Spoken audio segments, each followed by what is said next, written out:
There's a habit people have of doubting experts because they don't like what those experts are saying and want whatever they know to automatically be as good. And that is problematic, but it's very easy to overreact to that and ignore all of the valid reasons for doubting experts that any independently thinking, rational person should understand. So I'm going to make an apology, I guess, for doubting experts on many topics. So first of all, just acknowledge experts can be wrong. History is littered with the established knowledge being overturned by a better, newer understanding. That doesn't mean experts are always wrong, and we should definitely take into account experts' training and expertise.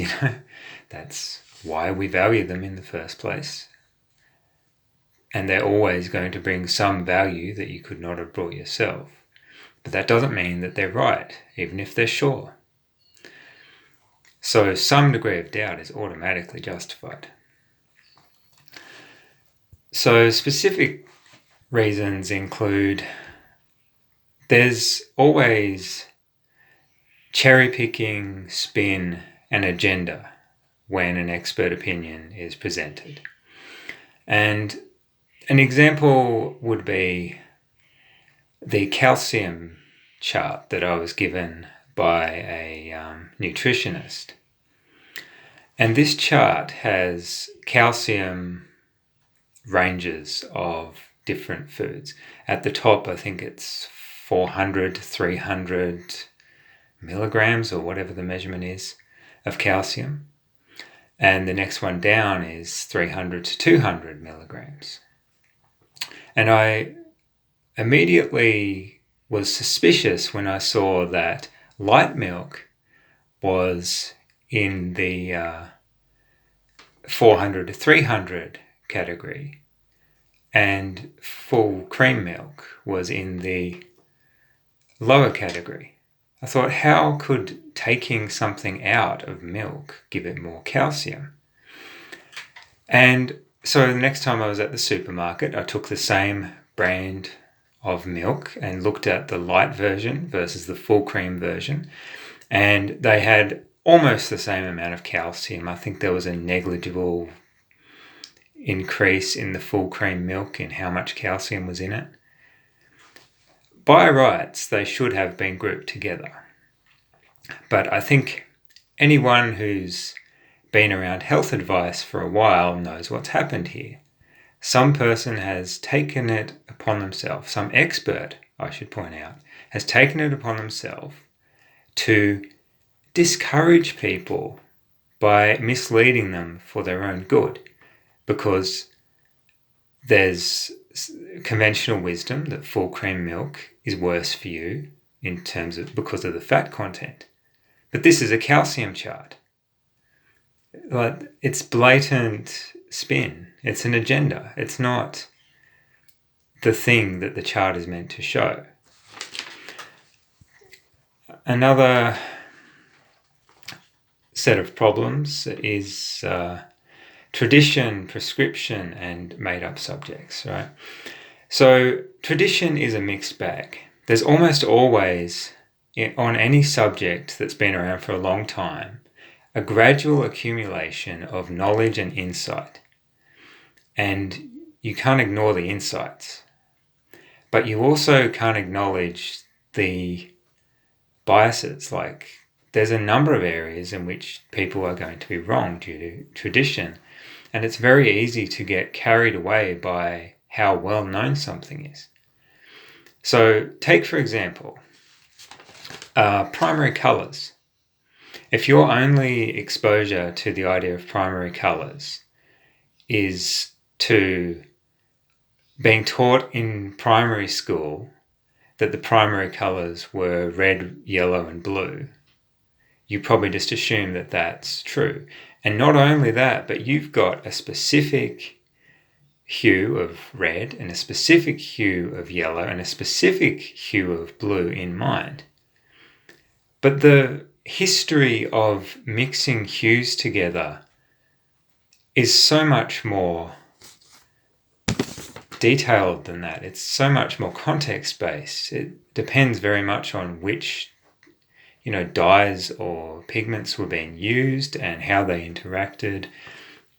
And they were like groupings of similar colors. They weren't this particular red necessarily, this particular blue.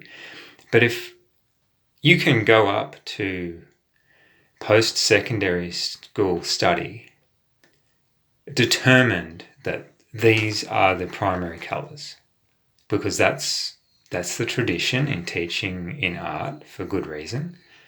But there's no particular validity to singling out these three colors as primary. If you look at our eyes, it's red and green and blue at lower sensitivity. Basically, that's a simplification too. So yeah, like the tradition lends undeserved weight to a particular interpretation of what is traditional.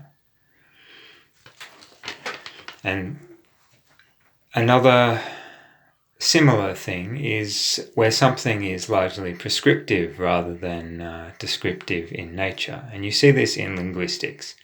And a perfect example is grammar. So English grammar. At some point, many of you in some kind of style guide or by some kind of teacher will have been told that the passive voice is bad style. And they may give an excuse such as it's a dishonest way of hiding who the subject is, or that you don't know who the subject is. But if you look at it from a descriptive grammatical point of view, the passive voice serves a grammatical function. You've got usually two participants in the kinds of sentences you're talking about. You've got the subject and you've got the direct object. And sometimes you don't particularly want to emphasize or mention or care about who the direct object is. So you might say, I've already eaten, but not what you've already eaten, because who cares? That's not what's important. But the same thing can happen with the subject. For example, if somebody said, I don't know, my food from the lunchroom fridge has been eaten. They don't know who did it. So why would they say who did it? And it's important to understand, like following that example, that if Dodgy Bob from the office, if you say to Dodgy Bob, oh, do you want to eat lunch together? And he says, I've already eaten. And he's omitted, I've already eaten your lunch from the break room fridge. He's just as much omitting information. But no grammarian would have a clucking style guide saying, you shouldn't omit the object because it's perfectly grammatical. And the passive voice is also perfectly grammatical when you want to leave out the subject. But that won't stop the, prescriptive grammarians worrying about this stuff and trying to tell you that it's bad. Another thing that can happen is that the subject can be made up. Like, for example, homeopathy.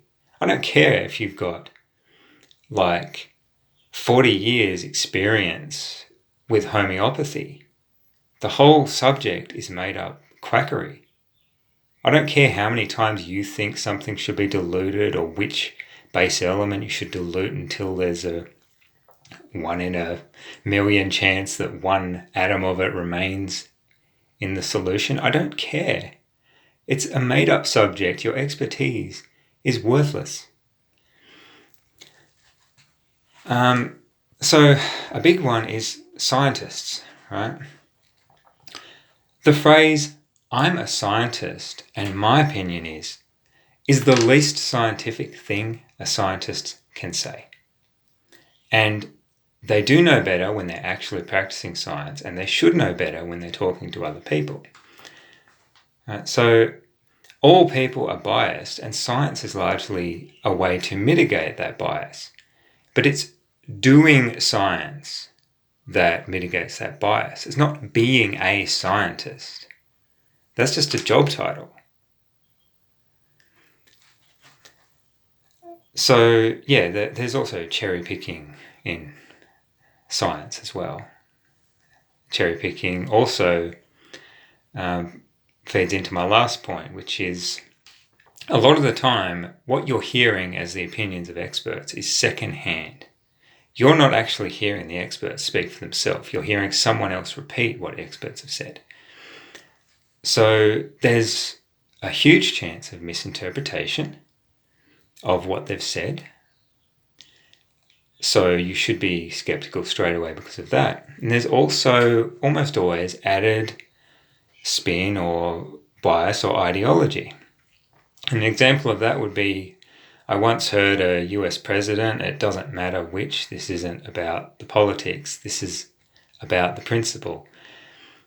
He said something like, our position on drugs is not a matter of ideology, it is a matter of evidence. This is an evidence-based policy. Drugs are bad for people. And that's why they're illegal.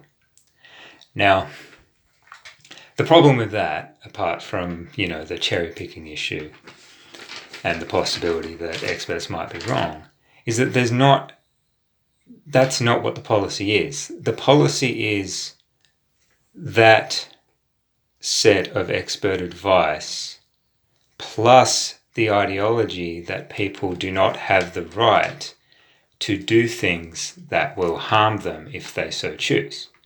Now, whether you agree or disagree is beside the point. If you're going to be intellectually honest on the topic, you have to see that there is ideology. You agreeing with that ideology has nothing to do with it. You may be right in some sense of the word. You may feel completely justified in that ideology, but don't claim that there's a direct link between the expert advice and the conclusion of what should be done. So the expert may be telling you what's happening, what is, but you are saying what should happen. And that's a barrier that should not be crossed as carelessly as people almost always do. So I hope I've given some good reasons why a reasonable person might doubt experts.